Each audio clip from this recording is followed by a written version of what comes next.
네, CBS 라디오 박정희 한판승부 함께하고 계십니다. 자, 추석 특집 1부. 요즘 전 세계가 주목하고 있는 인도로 떠나보겠습니다. 중국의 경제 성장률과 인구 증가율이 주춤한 상태죠.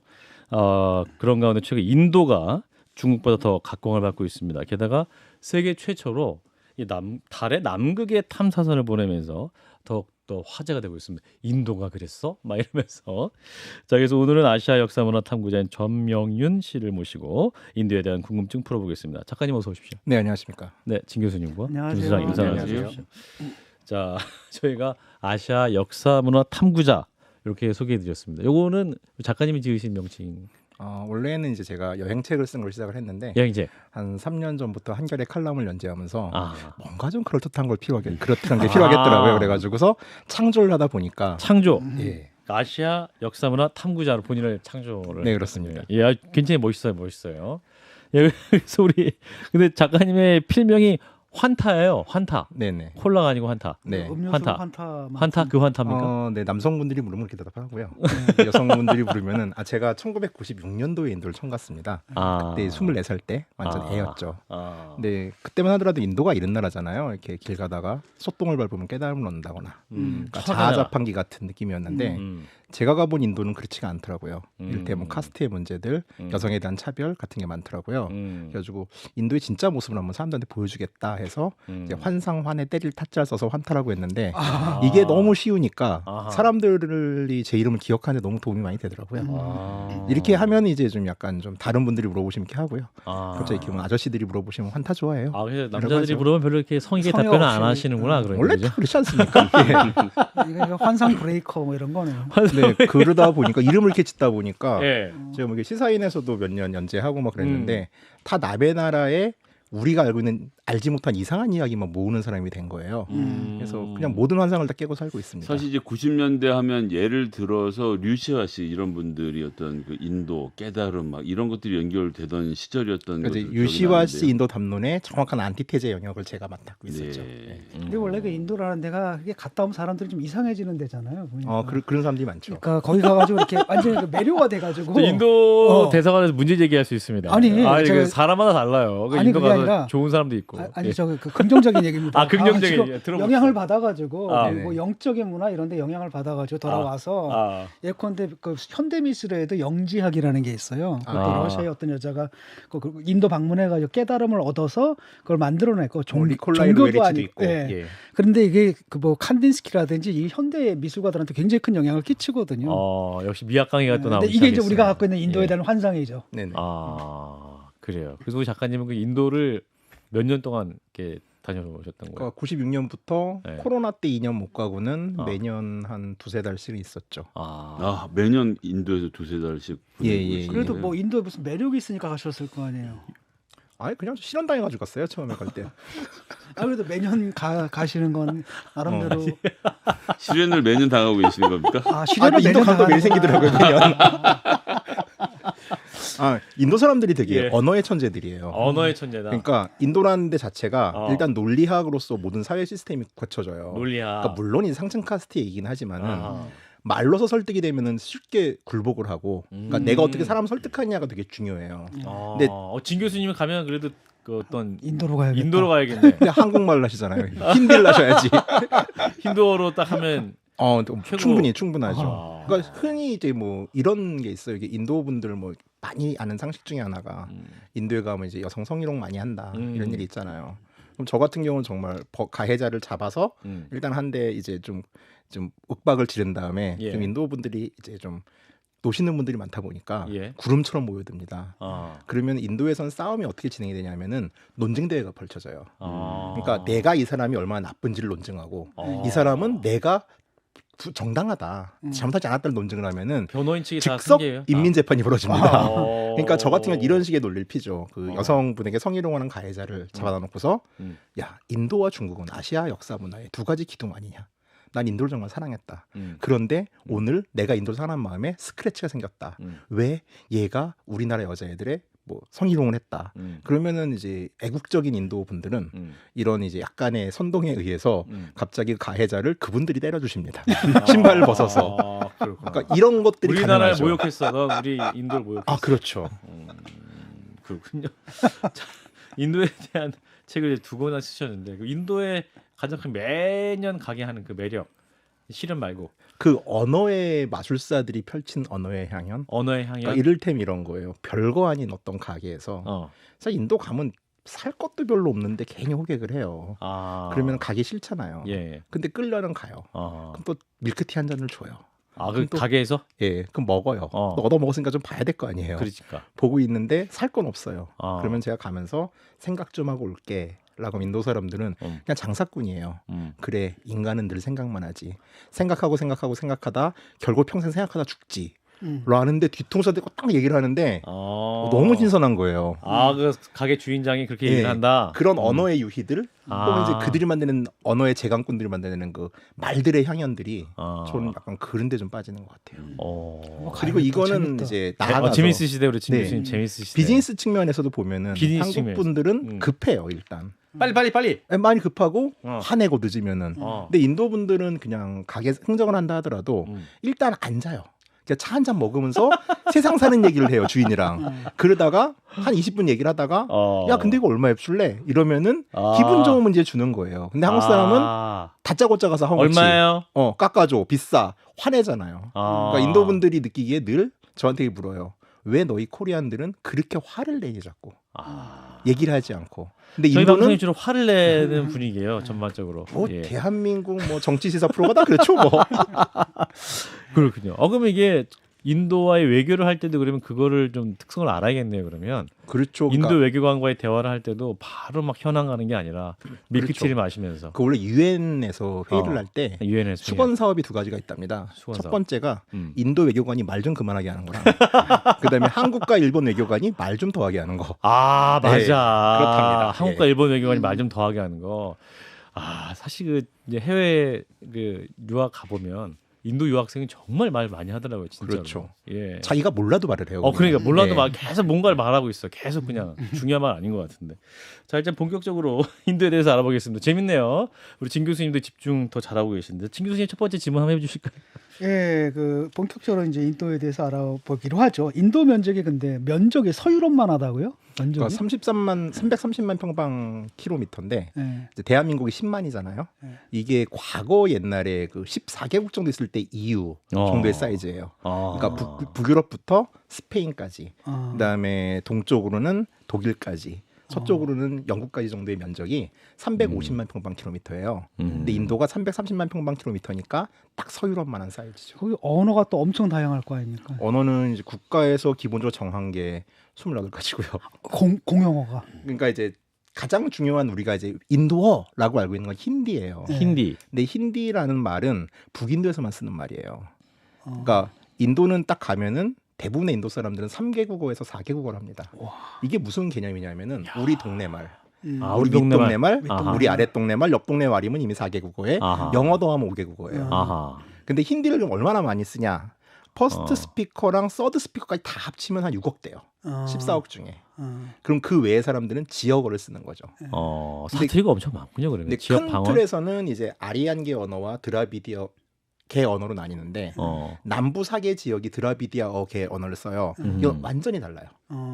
근데 이제 아리안 어계를 쓰는 사람들은 얼추 들으면 자기들끼리 통하더라고요. 그리고 남인도와 북인도 말이 안 통하니까 링크 랭귀지가 있습니다. 얼추 밀크티를 마시면서 듣고 있는 거예요. 서로 이해를 못하지면 얼추 밀크티를 마시면서 대화하고 있으면 그렇죠. 얼추 이해를 하게 된다. 그리고 이제 인도어 중에 국어인 힌디가 재밌는 게 어순이 우리나라 말하고 같아요. 그래가지고 일본어만큼이나 단어만 외우면은 적당히 조합하면 할 수가 있고요.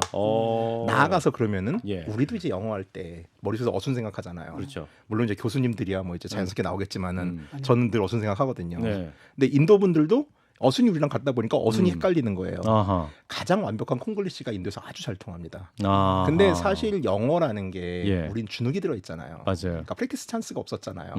근데 인도에서 하다 보면 인도식 어법을 하는 게 문제긴 하지만은 예. 입이 트이는 데는 정말 좋아요. 아, 영어를 또 인도 분들과 같이 하면서. 원래 그 영어가 그러니까 미국 사람하고는 잘 안 통하는데 외국인들끼리 너무 잘 엄청 통해요. 저는 중국 사람, 미국 영화에 일본 안 사람이랑. 들려요. 예, 그러니까. 자, 인도 하면 또 인구 얘기를 안 할 수가 없지 않습니까? 그렇죠. 중국을 이미 뛰어넘었죠. 뛰어넘었다고 하는데 인도의 마지막 인구 센서스는 2010년이고요. 지금은 추산입니다. 그 왜 안 해요? 왜 안 해? 일단은 10년마다 한 번씩 하는데 코로나 있었잖아요. 이제 해야 돼요. 그래서 이제 추산치로 얘기를 하는데 그 인구 많은 게 뭐라고? 작년 초부터 중국이랑 인도랑 그렇게 싸워대는 거예요. 인도는 이미 우리가 앞질렀다. 중국은 우리가 1등이다 이러는데 이제 공식적으로 이제 해외에서도 인도가 앞선 것 같다. 이건 물론 추정입니다. 예. 왜냐하면은 인도는요. 그 인구 증가율이 좀 높잖아요. 1년에 2,700만 명의 신생아가 태어납니다. 그러면 2년만 인도에서 애를 낳으면 대한민국이 생기는 거예요. 그러니까 이제 인구 센서스를 하는 동안에 계속 태어나잖아요. 그러니까 추산치일 수밖에 없어요. 2년 동안 나고 나라를 데려가 그럼 우리나라 하나 생기는 거군요. 그렇죠. 그럼 출산율이 지금 우리나라의 한 3배 정도 된다. 뭐 이제 2명이다 이런 얘기도 있던데. 그거는 이제 북부 지역 같은 경우는 그 가장 못 사는 비하르, 그러니까 못 살수록 아기를 많이 낳습니다. 그러니까 비하르 주라는 데가 있어요. 그 지역은 3.4 정도 되고요. 유피 같은 경우가 인구가 2억 4천만 정도 돼요. 예. 준대요. 하나의 준데 이 인구로 세계 6위예요. 나라로 따져도. 근데 여기가 3 정도 되는데 중요한 거는 남쪽은 애를 안 낳아요. 남쪽? 이게 무슨 말이냐면은 남쪽이 잘 사나요? 네. 인도가 지금 경제가 성장한다고 하잖아요. 이 경제 성장률은 대부분 남인도에서 견인을 합니다. 그러니까 지도를 보면은 인도가 반도잖아요. 그렇죠. 그럼 삼면이 바다란 말이에요. 항구 공장 지어서 항구에서 물건 빼려면 남인도밖에 없어요, 땅이. 그러니까 남인도가 모든 경제를 견인하는데 인도 분들도 경제가 성장하니까 사람을 사람답게 키우는데 얼마나 많은 비용이 드는지를 인식하는 거예요. 그러면서 케랄라 같은 지역은 심지어 1.4까지 떨어졌어요. 그 기대 출산율이? 네, 그러니까 남부와 이제 북부가 완전히 다른 상황이고 그러다 보니까 조금 더 얘기를 하자면은 지금 인도 같은 경우는 이제 어느 나라나 마찬가지지만은 주에서 세금을 걷어서 중앙 정부가 가지고 있다가 분배하잖아요. 그렇죠. 근데 남인도는 세금은 많이 내는데 분배되는 게 없고 북인도는 인구가 많고 가난하다 보니까 북인도로 세금이 가는 거예요. 그렇죠. 근데 남부와 북부는 인종이 달라요. 북부는 아리안이고 남부는 드라비디언이에요. 그럼 뭐 독립하겠다 이런 얘기는 안 나와요? 요새 슬슬 그런 얘기가 나와요. 그러니까 일부의 좀 과격한 주장이긴 한데 과거에 중국이 개혁 개방하면서 광저우를 중심으로 독립할 것이다 뭐 이런 얘기 있었잖아요. 이제 그런 분위기가 슬슬 만들어지는 건 사실이에요. 근데 문제는 정치의 중심은 북부거든요. 예. 그러니까 정치적으로 인구가 적으니까 의석수도 소외돼 있고 정치적 힘도 없고 근데 우리가 세금은 많이 내는데 우리가 낸 세금이 우리 주로 오지 않고 북부로 가니까 화가 날 수밖에 없죠. 또 인도 아는 것 같은지만 하나도 모르고 있었다는 거를 우리 작가님이 얘기를 통해서 깊이 깨닫고 있습니다. 자, 그리고 또 인도 하면 또 특징 중 하나가 신화가 중요하다. 예. 왜 그렇습니까? 신화. 인도는 인도 사람이 쓴 역사가 11세기에서 12세기 사이에 처음 등장합니다. 근데 우리가 역사를 보면은 마우리아 제국이 BC 3세기예요. 아쇼카 황제가 뭐 인도를 통일하고 어쩌고. 세계사 시간이 좀 기억이 나요. 네네, 그렇죠. 그러니까 동아시아 같은 경우는 국가를 만들어서 국가의 기틀이 만들어지면 역사를 먼저 써요.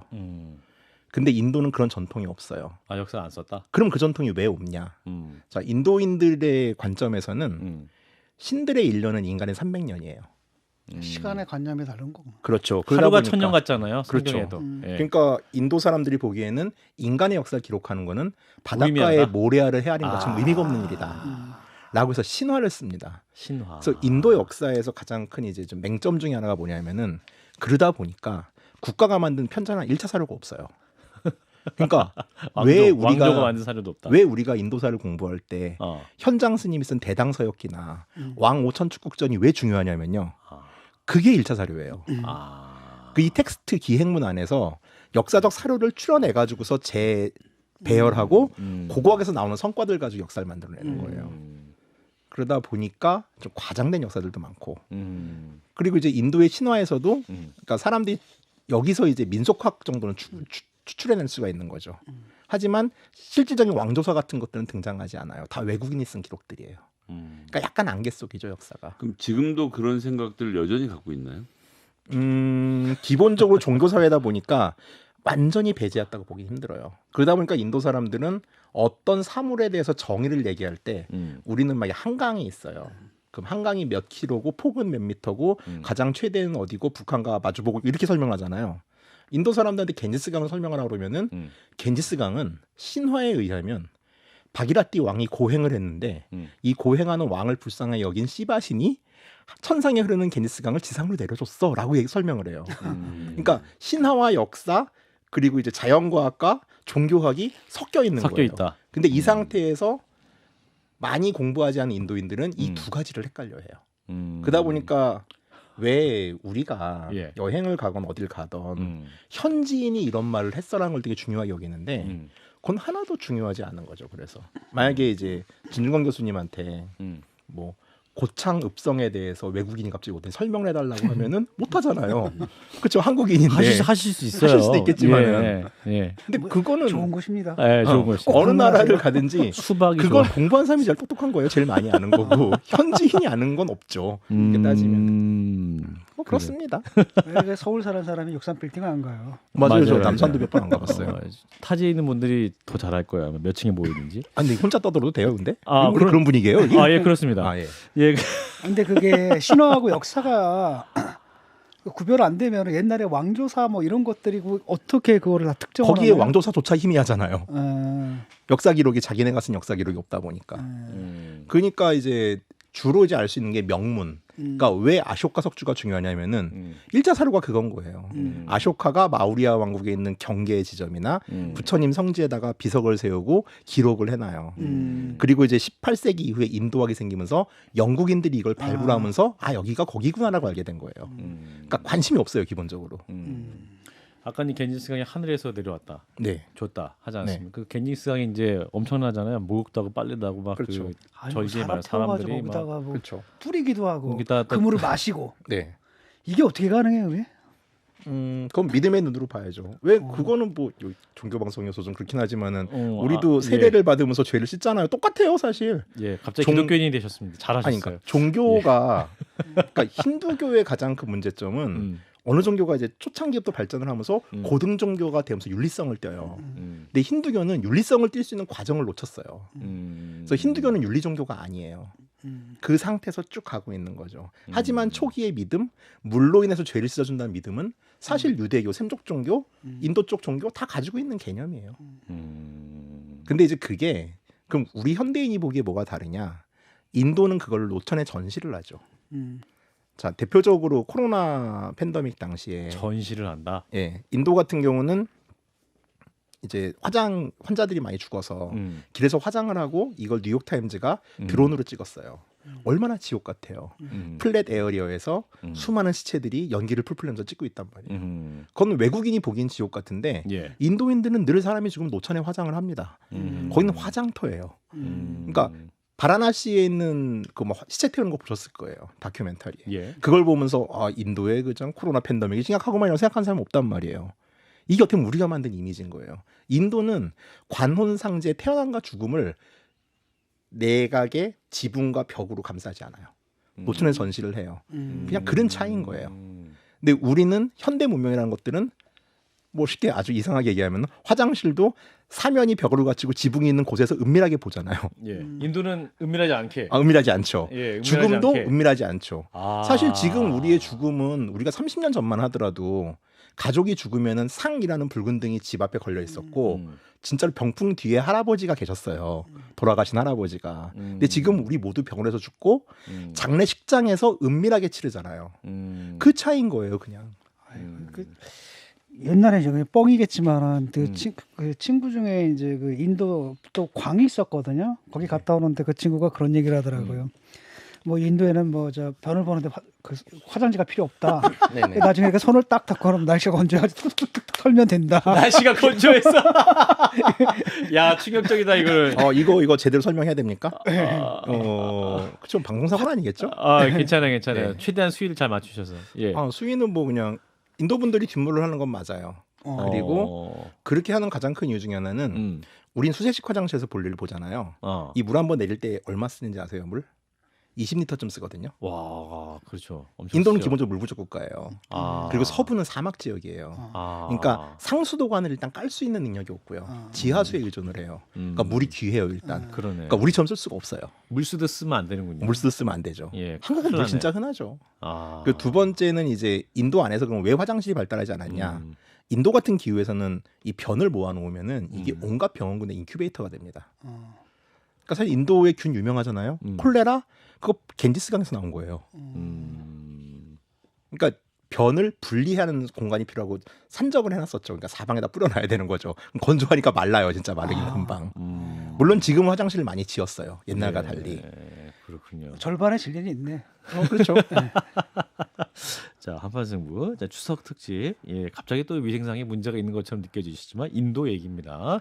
그리고 한 또 20리터의 물이 없다니까요. 인도는. 예, 네. 또 그거 안에 또 사연을 이해할 수 있도록 네. 소개를 잘 해주셨어요. 근데 거긴 또 거기고 이제 과학적으로 넘어가면 네. 세계적으로 지금 앞서는 그림들을 보여주는 거. 최근에 이제 달 탐사가 그런 과정이었는데 그 인도가 급부상하는 게 10년을 주기로 계속 급부상해 왔다. 네. 근데 이게 지금 과거랑 다르다고 말씀하셨는데 어떤 부분이 좀 설명을 일단은 해주실 수 과거에 있겠습니까? 떴던 이유를 설명하자면은 우리나라에서 아마 정치인들이 인도를 가장 먼저 언급한 게 예, 2000년대 초반에 이인재 의원이 민주당 대표할 때 이인재 의원님. 예, 그 원내단체 대표 고설 연설 국회에서 하면서 예. 인도가 IT 붕괴물에서 이렇게 나가고 있다. 야, 그때 얘기했어요 벌써? 네네, 야. 그랬어요. 여기 2000년 초반이에요. 야. 2010년대로 오면은 브릭스가 뜨기 시작해요. 그 개념이 등장하면서 예. 그때도 인도가 뜰 거다. 2010년대도 인도가 뜰 거다. 근데 지금은 제가 느끼기에는 아마 제가 인도를 다닌 게 30년밖에 안 돼가지고 세 번째 웨이브라고 생각하는데 그 전에 다니신 분이 있으면은 더 긴 웨이브가 있었을 수도 있어요. 근데 이제 지금이 그럼 왜 다르냐? 가장 크게는 인도가 서구로부터 간택을 당했죠. 그러니까 이건 지정학적 발견이라고 좀 봐요. 아. 인도는 늘 있었어요. 그러니까 인도의 인구를 가지고 인구가 많기 때문에 발전할 거다라고 하면은 나이지리아도 인구가 거의 3억이에요. 거기는 왜 얘기 안 해요? 그리고 그렇게 따지면은 아니 인도랑 중국이랑 인구 1, 2위는 늘 했는데 몇 천만 명, 몇 백만 명 중국보다 부족하다고 인도가 안 뜨는 건 아니잖아요. 인구들 많았어요. 예. 그럼 이제 그 인구가 많은 거는 풍부한 노동력이 될 수도 있죠. 하지만 실업률이 높다라면 이건 재앙이에요. 그러니까 사회가 붕괴될 수도 있거든요. 실제로 아까 말한 북인도 지역은 청년 실업률이 20%가 넘어요. 그러니까 이 친구들이 정치적으로 극우화가 되는 거예요. 그러니까 남부와 북부는 정치적으로 되게 다르거든요, 분위기가. 근데 한국은 지금 갑자기 이제 인도가 인구가 많으니까 돼라는 논리를 피는데 이거는 좀 말이 안 되는 거고. 그러면은 인도는 지금 왜 다시 부각을 하고 있는가, 각광을 받고 있는가?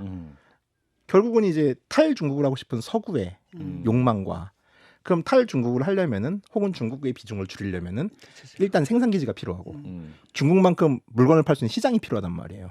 이걸 대체할 수 있는 가장 간단한 수가 인도인 거예요. 노동력과 시장. 그렇죠. 그러니까 그 공장으로서는 베트남이나 인도네시아, 뭐 인도네시아 인구가 많지만은 그거를 모든 걸 초월해 가지고 할 수 있는 것들이 인도고 때마침 인도의 모디 정부가 되게 좀 친기업적인 과거 우리식의 말로 하자면은 신자유주의식 개혁을 도입하면서 인도의 이제 수많은 난관들 사업을 할 때 있을 때 불리했던 부분들을 제거해 나가고 있거든요. 그러니까 그 와중에서 그러니까 반중의 관점에서 인도가 선택이 된 거죠. 그러니까 이게 어느 정도냐면요. 그 아이폰이 그 왜 이 케이스 말고 플라스틱 케이스 저 알루미늄 케이스 있잖아요. 스텐이나 이걸 인도에서 요새 만들어요. 근데 작년 12월 파이낸셜 타임즈 기사인데요. 불량률이 50%래요. 근데 정저 공장 불량률이 0.3%인가 그렇고요. 애플이 원하는 불량률이 0.1%래요. 그러면은 애플 같은 기업이 혹은 미국 기업이 불량률이 50%가 나는 지역에서 왜 이걸 감수하면서 인도인들 가입하면서 공장을 유지할까요라는 문제로 가야죠. 그러니까 이거는 좀 1세계 전체가 전체적으로 인도로 가고 있는 중인 거예요. 이건 흐름인 거죠. 근데 그걸 이제 제 입장에서는 좀 불안해 보이는 요소니까 이제 인도라는 게 되게 넓은 기회 땅이기도 하겠지만 중국은 기본적으로 공산당의 뭐 일당 독재라고 해야 될까?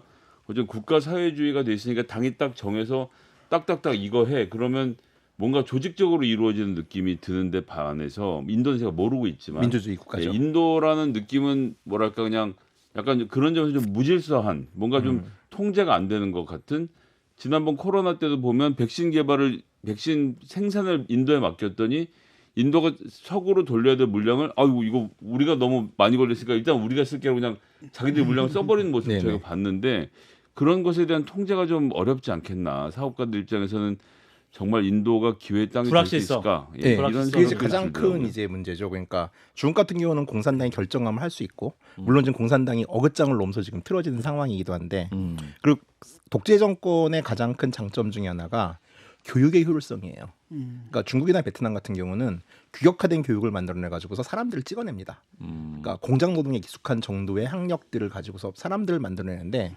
인도는 이제 교육이 평준하지가 않아요. 이건 가장 큰 문제예요, 인도에. 그리고 교육 예산이 너무 적게 들어가요.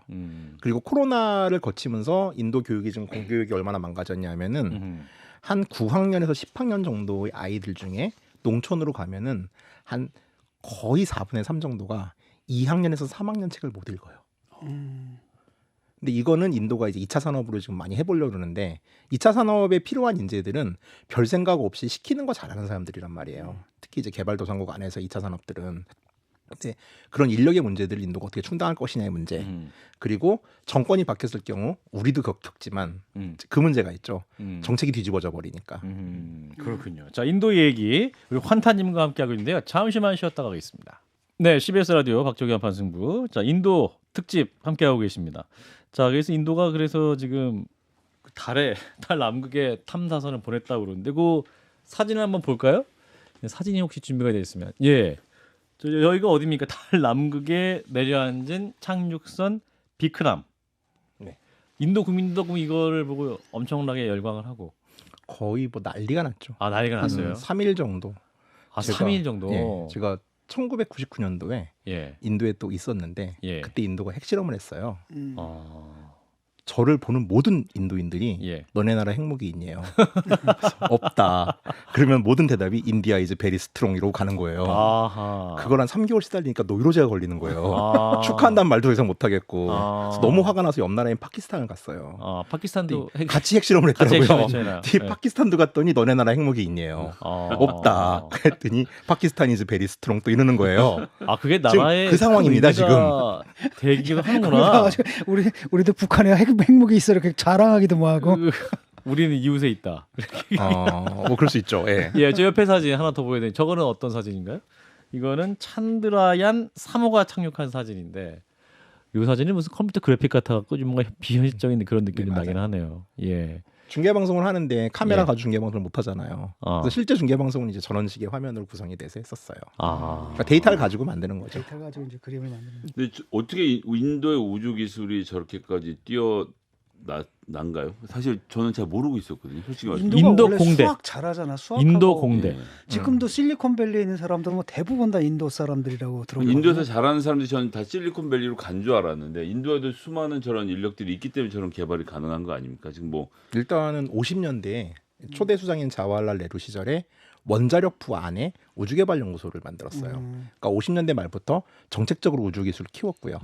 그럼 인도는 그래서 첫 번째 상업 위성이 아마 70년대쯤에 뜹니다. 엄청나게 빠르네. 그리고 이제 우리나라도 로켓 기술은 인도 로켓으로 우리나라 인공위성을 좀 몇 번 띄웠어요. 러시아 거 쓰다가. 그러니까 일단 인도는 그러니까 지금 이제 열심히 하는 이유 중에 하나가 운송체 기술이 너무 싸요.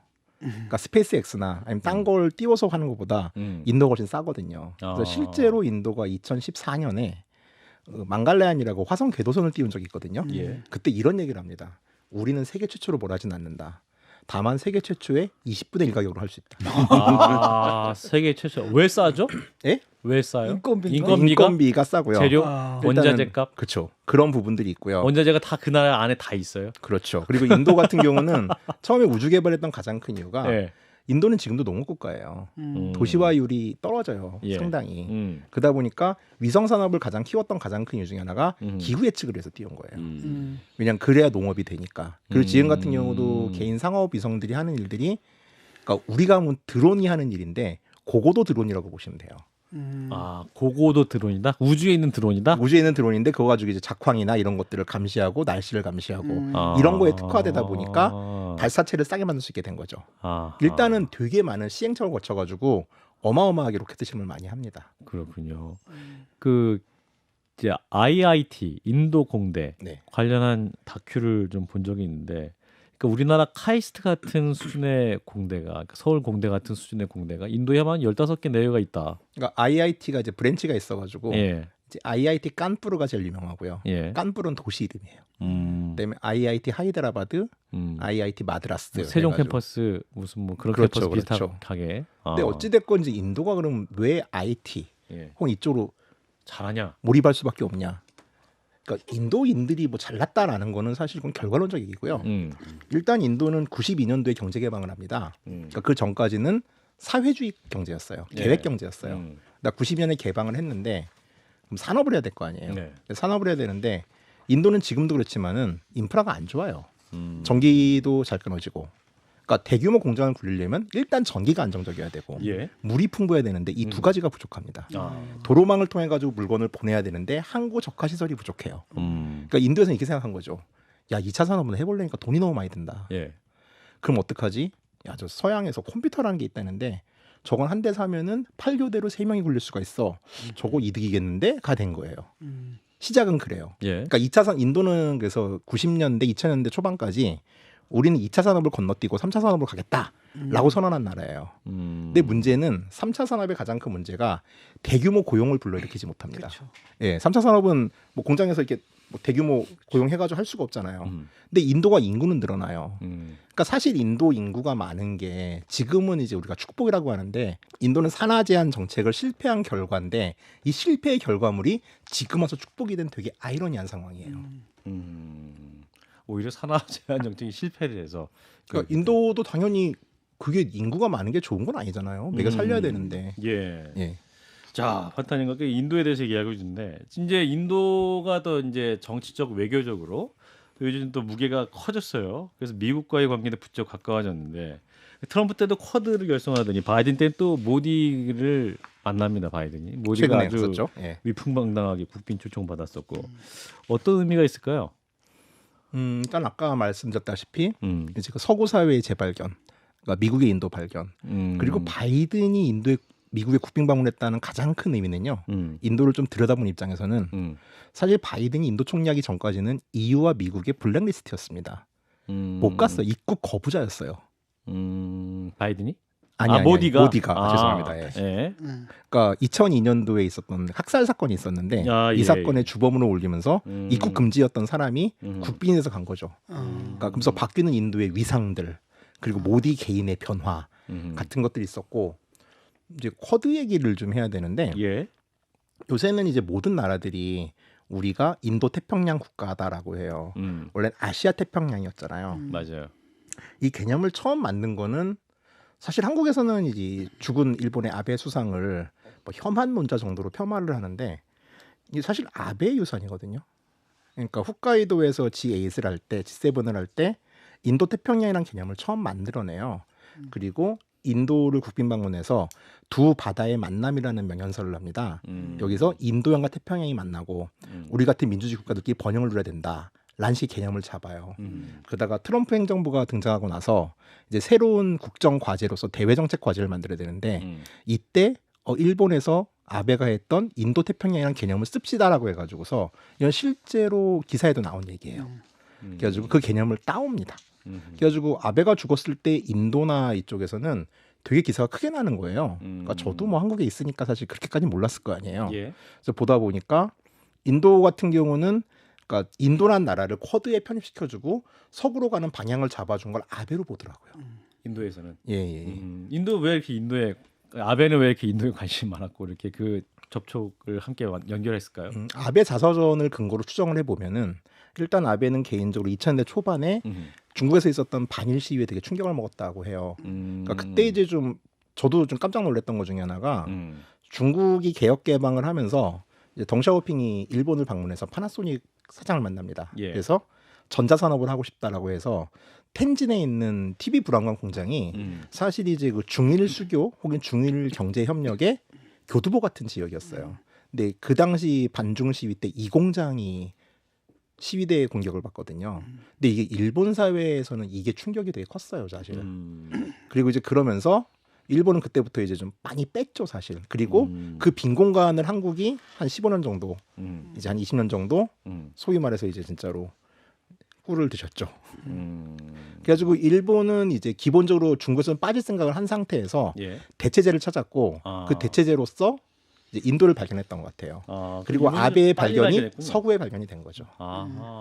선구적이었네요. 그러면 서구에 비해서 그러니까 아베의 그렇더라고요. 발견. 그러니까 한국에 있으면서도 제일 옆나라 수상이 어떤 사람인지도 몰랐던 거죠. 어떻게 보면은. 저 그거 자료 조사하면서 되게 많이 놀랐어요. 그렇군요. 자, 이런 가운데 이제 인도와 중국은 또 긴장 관계입니다. 네. 자, 인도와 중국도 국경이 또 인접했기 때문에 싸우잖아요, 많이. 그렇죠. 그죠? 아, 국경에서 3,800km인가 그렇죠. 국경 분쟁하는 거 보니까 무섭더라고요. 그냥 그 양쪽 군인들이 네. 뭐 몽둥이 뭐 이런 걸로 무장해가지고 서로 싸우고. 근데 그 상황에서 얼마나 또 두 나라가 약속을 잘 지켰어요. 그러니까 비무장지대잖아요. 예. 비무장지대니까 총기 쓸 수 없으니까. 그러니까 총을 안 쓰더라고요. 예, 그러니까 이제 냉병기를 쓴 거죠. 열병기를 쓰면 안 되니까. 예, 거기 석기 시대 무기로 서로 싸우던데. 예, 그러니까 약속을 지켰다는 거에서 저는 되게 이성적이라고 생각을 해요. 그리고 사실 인도랑 중국은 서로 별 관심이 없었습니다. 그러니까 인도랑 없어요? 중국이 국경을 마주한 적이 별로 없어요. 왜냐하면 그 중간에 수많은 나라들이 옛날에 있었거든요. 근데 이 국경이 정리되는 게 브리티시 인디아 시절이에요. 그러니까 인도 제국 시절.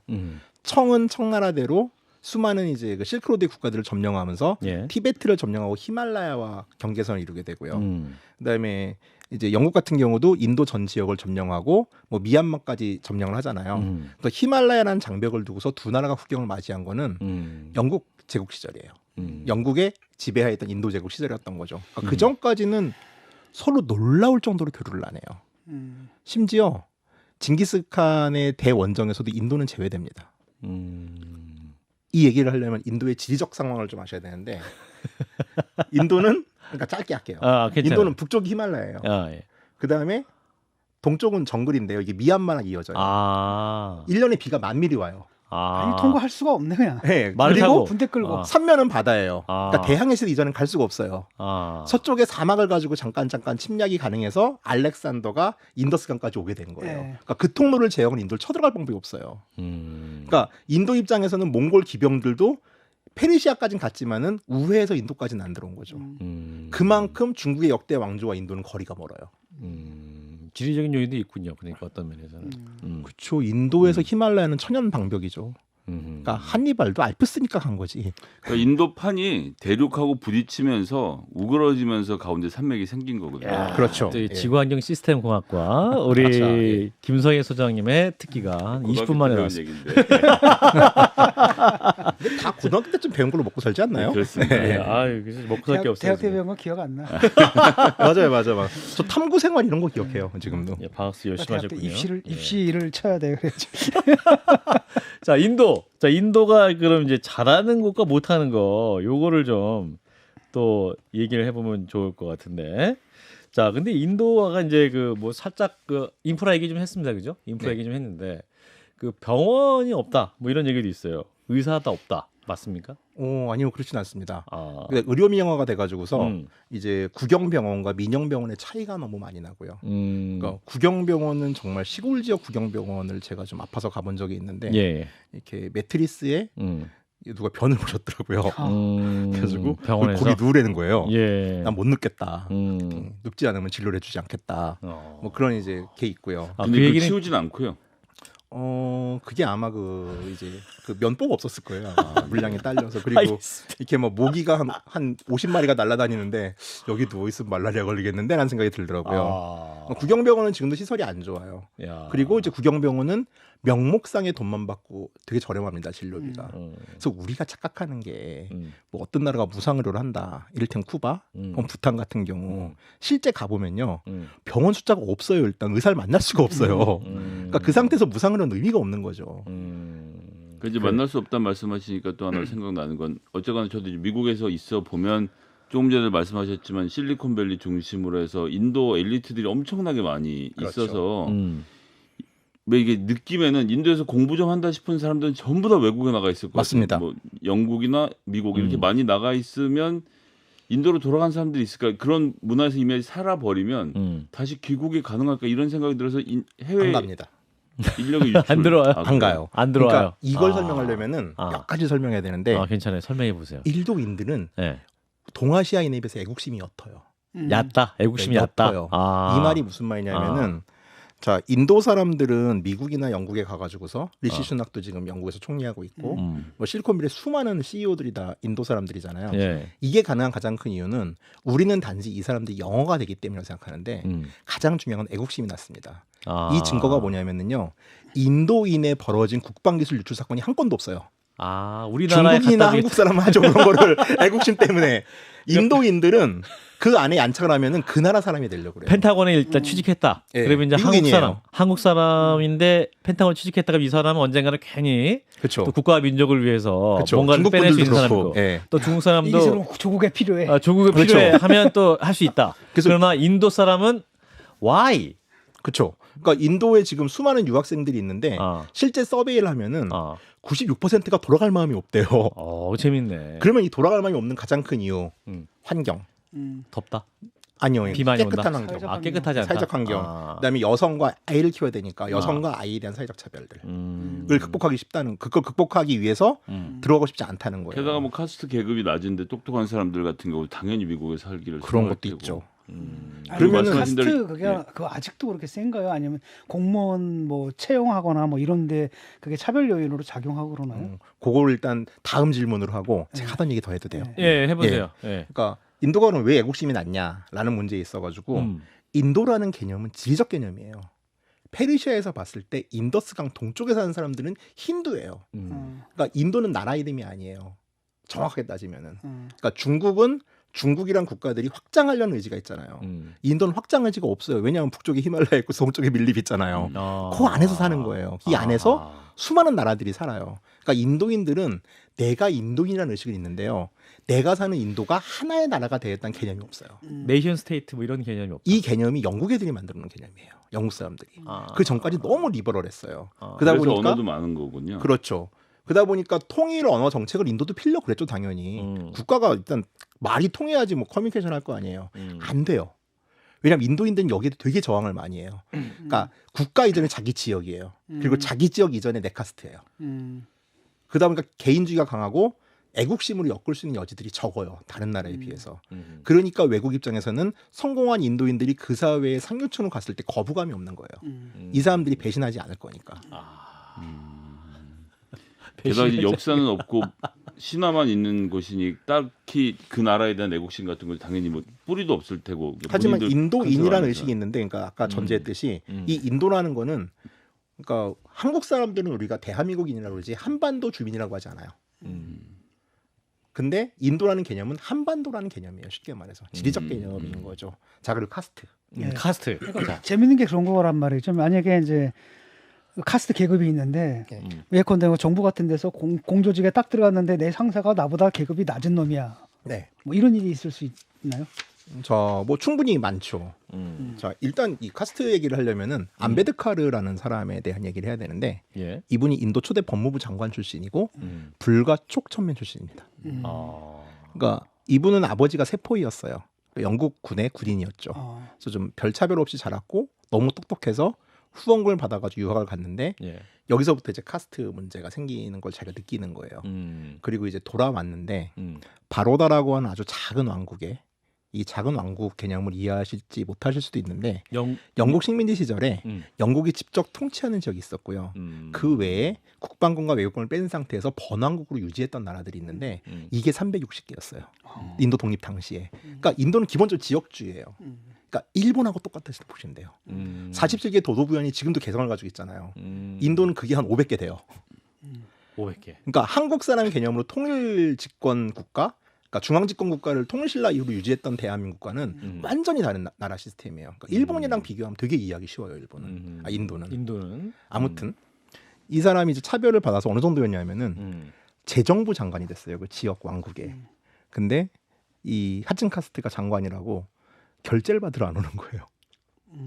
신분 차이가 나니까. 네, 그래가지고 옛날이니까 지금은 안 그러죠.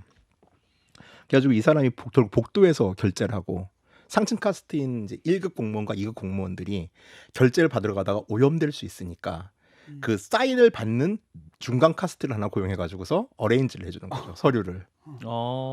그런 게 있어요. 말 그대로 불가촉 천민이군요. 예, 그럼 불가촉 천민 개념은 이거예요. 힌두교라는 종교는요. 육체 노동에 대한 혐오가 정말 강해요. 그러니까 땀을 흘리는 몸에서 나오는 모든 것들이 더러워요. 그러니까 그럼 최대한 몸에서 더러운 게 안 나오는 사람이 누구예요? 지식인들이에요. 책 보는 사람들이란 말이에요. 이게 높은 카스트예요. 화장실 청소하는 낮은 카스트예요. 근데 진중권 교수님이 뭐 죄송해요. 이게 예를 들어 천민이에요. 제가 좀 높은 카스트예요. 근데 인도 사람들은 교수님이 저를 만지면은 제가 오염된다고 믿어요. 그러니까 아주 시골 가면 지금도 그런 사람이 있어. 고지식한 분들. 도시는 안 그러죠 당연히.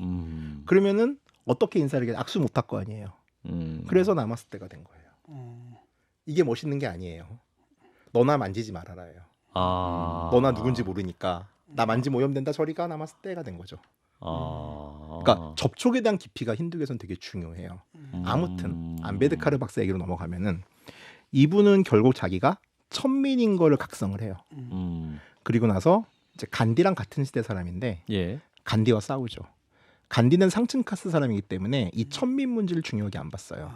그러니까 왜 한국에서도 이제 그 민족해방운동 뭐 이제 할 때 여성해방이 중요하냐, 민족해방이 되고 나서 여성운동 이거랑 똑같은 개념이에요. 간디는 우리가 식민지로부터 벗어나는 게 중요하다. 그 이후에 카스트 문제를 해결하자. 그리고 카스트 문제 해결은 우리 상층 카스트가 좀 더 인간적인 사람이 돼가지고서 저들을 보듬어 주는 게 중요하다.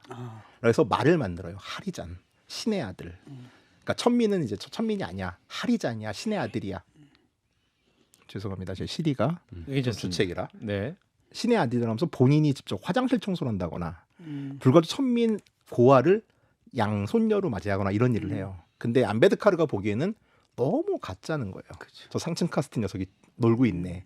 민족 해방이 뭐가 중요하냐. 영국놈이 우리의 지배자건 상층 힌두가 우리의 지배자건 우린 억압받고 있다. 하리장 같은 말 하지 말아라. 우린 달리뜨다. 억압받는 사람들이다. 라고 해서 이제 인도는 1차 대전 이후에 지방자치권을 인도가 가지거든요. 일본 식민지와 좀 달리. 그래서 이제 지방선거할 때 이 안베드카르가 천민끼리 선거구를 만들어 달라고 시위를 하고 간디가 여기에 맞서서 이건 인도를 분열하는 거다라고 하면서 간디 인생에서 가장 긴 단식을 합니다. 단식. 예, 단식. 네, 죄송합니다. 민감한 단어를. 아닙니다.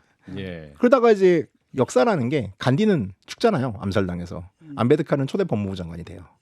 그러면서 인도 헌법을 기초합니다. 그러면서 헌법에 카스트로 인한 차별을 금지하는 조항을 만들죠. 그러니까 인도는 헌법에 차별금지법적 요소가 있어요. 그러니까 카스트, 종교, 인종으로서 어떠한 차별도 금지된다는 조항이 있고, 그다음에 두 번째는 예약제라는 걸 만들어요.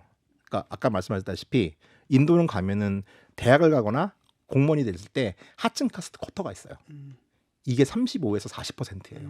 그래서 이 사람들은 따로 쿼터로 들어가게 되는 거죠. 그래서 적극적 평등을 유지하기 위한 역차별 제도라는 개념을 만들어내는 거고, 이게 전 세계 제도적으로 있는 쿼터제의 시초입니다. 그러니까 인도가 차별이나 이런 게 없는 건 맞아요. 맞는데 이 사람들이 안 싸웠냐? 그렇지 않아요. 아직까지 싸움이 끝나지 않았기 때문이에요. 늘 싸웠어요. 인도란 나라는. 안베드카르도 싸웠고. 근데 이제 그걸 한국에서 흔히 인도 사람들은 왜 저래? 왜 저걸 극복하지 못했어라고 말한 거는 너무 이제 그 사람들이 어떻게 싸워왔는지를 이해하지 못한 얘기죠. 예, 이제 거의 보내드릴 시간인데요. 청취자 질문. 인도하면 주가드 정신이라는 게 유명한데, 네. 작가님 뭔가요? 주가드 정신이. 주가드 30초. 정신. 30초. 예. 왜 우리 군대 가면 아무것도 없는데 만들어내잖아요. 예. 그 군대 정신이라고 하죠. 그겁니다. 인도는 아무것도 없어요. 자원도 없고 아무것도 없어요. 이 상황에서 무언가를 만들어내야 돼요. 이게 현대 말로 이노베이션인 거예요. 별거 아니에요. 별거 아니지 않은데요? 군대에서는 아니 그래도 양철 북이나 뭐 이렇게 뭐 쓰레받기 이런 거 쇠로 만들잖아요. 쇠만 주면은. 까라면 까야지는 사실 이노베이션하고 별 상관이 없었는데. 그게 아니고 인도식 이노베이션도 마찬가지입니다. 가짜를 진짜로 만드는 정신이라고 알고 있는데 다르게 말씀하시네요라고 답변이 왔습니다. 우리 가짜를 청취자께서. 그게 가짜를 진짜로 만드는 거죠. 그게 예, 사람을 그렇죠. 하는 거다? 그냥 대기하는 거구나 그냥. 그렇죠. 안 되면 되게 하는 건데. 그러니까 인도가 경제적으로 성장을 하다 보니까 예. 이 헝그리 정신 같은 안 되면 되게 하라 정신이 과장이 되는 게 결과론적으로 이제 좀 증폭이 되는 거죠. 난 제가 듣기엔 됐다 치고 정신인 것 같네. 어찌됐건 그걸로 뭐 화성 궤도도 보내고 달에 남극 탐사하고 뭐 핵잠수함도 있습니다. 와, 인도가. 엄청나네. 핵잠수함에서 또 해프닝 하나만 얘기하자면은 예. 핵잠수함 진수직을 했어요. 그리고 이제 잠수를 해야 될 거 아니에요. 해치를 열고 잠수했어요. 에? 그러니까 이제 인도식 이제 이노베이션 이런 거예요. 기본적인 현대 핵잠수함이라면요. 해치가 열리면 잠수가 안 돼야 된대요. 근데 이제 그건 없는 거예요. 그래가지고 그게 30년 설계했는데 10년밖에 못 쓴다고 아무리 세척을 해도 바닷물이 들어가서 일단 예 그거를 인도 분한테 아무리 해도 안 믿는 거예요. 핵 잠수함 진성만 믿고 뉴스 찾아가지고 보여주면은 막 되게 화내고 슬퍼하시죠. 아유 인도 오늘 잠깐 1시간 동안 여행을 해봤는데 한 더 여행을 해봐야 될 것 같습니다. 아무튼 굉장히 재미있는 이야기로 아주 확 빨아들여 주셨습니다. 자, 오늘 인도 이야기 해주신 분 아시아 역사문화 탐구자 전명윤 작가였습니다. 고맙습니다. 네 감사합니다.